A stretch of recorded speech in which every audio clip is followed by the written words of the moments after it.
வேளாண் அறிக்கை நாளை வியாழக்கிழமை 6/8/2026 பேரவைக்கு அளிக்கப்பெறும். அதன் பின்னர் இந்த 2 நிதிநிலை அறிக்கைகள் மீது பொது விவாதம் மற்றும் பதிலுரை, சட்டமன்ற முன்னாள் உறுப்பினர் மறைவுக்கு இரங்கல் குறிப்பு மற்றும் முக்கிய பிரமுகர்கள் மறைவுக்கு இரங்கல் தீர்மானம் நிறைவேறும். துறை வாரியான மானிய கோரிக்கைகள் பேரவையில் முன்மொழியை பெற்று அவற்றின் மீது விவாதம் மற்றும் வாக்கெடுப்பு உள்ளிட்ட அலுவல்களுக்கு நாட்களை ஒதுக்குவது என்பதை பற்றிய முடிவுகளையும் இப்போது நான் அறிவிக்க இருக்கின்றேன். 6/8 வியாழக்கிழமை வேளாண்மை திருத்திய நிதிநிலை அறிக்கை, 7/8 சட்டமன்ற பேரவை முன்னாள் உறுப்பினர் மறைவு குறித்து இரங்கல் குறிப்பு, பிரபல இயக்குநர் மற்றும் நடிகர் திரு கே. பாக்கியராஜ், பிரபல கவிஞர் திரு புவியரசு, பிரபல பின்னணி பாடகி திருமதி ஜானகி மற்றும் பிரபல எழுத்தாளர் திரு பூமணி ஆகியோர் மறைவு குறித்து இரங்கல் தீர்மானங்கள் எடுத்துக் கொள்ளப்படும். 2026-27 ஆண்டுக்கான திருத்திய நிதிநிலை அறிக்கை மற்றும் வேளாண்மை திருத்திய நிதிநிலை அறிக்கை ஆகியோர் மீது பொது விவாதம் அன்றே தொடங்கும். 8/8/2026 சனிக்கிழமை மற்றும் 9/8 ஞாயிற்றுக்கிழமை அரசு விடுமுறை அன்று சட்டமன்ற பேரவை இருக்காது.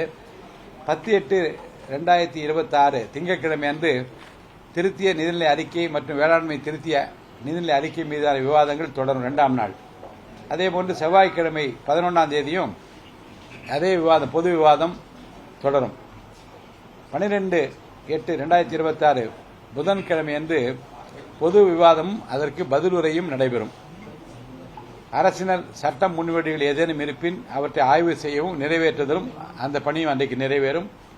ஏனைய அரசினர் அலுவலர்கள் ஏதேனும் இருப்பின் அது எடுத்துக் கொள்ளப்பெறும். அதனைத் தொடர்ந்து வரிசையாக துறை ரீதியான மானிய கோரிக்கைகள் முன்மொழியை பெற்று அவற்றின் மீது விவாதங்கள் தொடரும். உங்களுக்கு தெரியும், மானிய கோரிக்கைகள் ஒவ்வொன்றாக ஒவ்வொரு துறையாக எடுத்துக் கொள்ளப்பெறும். அதற்கும் அதற்குரிய நேரமும் தேதியும் குறிக்கப்படும். பேரவை நாள்தோறும் காலை 9:30 மணிக்கு சரியாக கூடும். திங்கட்கிழமை 17/8/2026 அன்று மீண்டும் சபை கூடும். 13, 14, 15 வந்து உங்களுக்கு தெரியும், இந்த சுதந்திர தினம் காரணமாக அனைத்து முன்னேற்பாடும் நடந்து கொண்டே இருக்கும். அந்த நேரங்களிலே மாமன்ற உறுப்பினர் நம்முடைய சட்டமன்ற உறுப்பினர்கள் வந்து செல்வதற்கு சிரமமாக இருக்கும் என்பதாலும் இங்கே வேலை தொடர்ந்து நடைபெற்று வருவதால், சுதந்திர தினத்தை ஒட்டி நடைபெற்று வருவதால் பேரவை நடத்துவதிலே சிரமம் ஏற்படும் என்பதற்காகவும் அந்த 13, 14, 15 பேரவை அங்கே அலுவலர்கள் இருக்காது. அதற்கு பின்னால்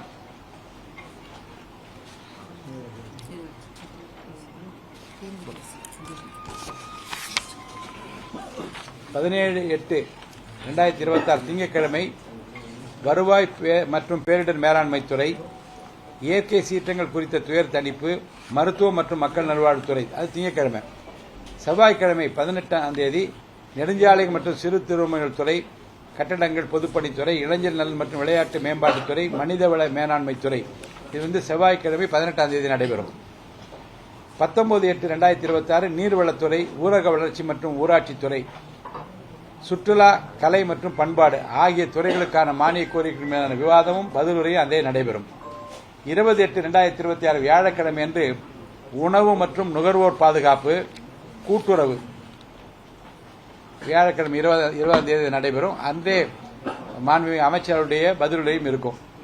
21/8/2026 சிறப்பு திட்ட செயலாக்கத்துறை, நீதி நிர்வாகம், எரிசக்தி துறை, சிறைகள் மற்றும் சீர்திருத்த பணிகள், சட்டத்துறை, இந்து சமய அறநிலையத்துறை ஆகிய மானிய கோரிக்கைகள் மாண்புமிகு அமைச்சர் பெருமக்களால் படிக்கப்பெற்று அன்றே விவாதங்கள் நடைபெற்று பதிலுரையும் இருக்கும். 22/8 சனிக்கிழமையும் 23/8 ஞாயிற்றுக்கிழமை அரசு விடுமுறை, சட்டப்பேரவை அன்றே இல்லை. 24/8/2026 நகராட்சி நிர்வாகம் மற்றும் குடிநீர் வழங்கல் துறை, செய்தி மற்றும் விளம்பரத்துறை, எழுதுபொருள் அச்சுத்துறை, பள்ளிக் கல்வித்துறை, தமிழ் வளர்ச்சி, உயர்கல்வித்துறை ஆகிய மானிய கோரிக்கைகள் 24/8 திங்கட்கிழமை அன்று காலை நடைபெறும்.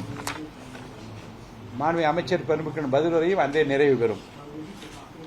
25/8/2026 செவ்வாய்க்கிழமை இயற்கை வளங்கள் துறை, தொழில் முதலீட்டு மற்றும் ஊக்குவிப்பு மற்றும் வர்த்தகத்துறை, தகவல் தொழில்நுட்பவியல் மற்றும் டிஜிட்டல் சேவைகள் ஆகிய துறைகளுடைய மானிய கோரிக்கைகள் நடைபெறும். மாண்புமிகு அமைச்சர் பெருமக்கள் அன்றே பதில் அளிப்பார்கள்.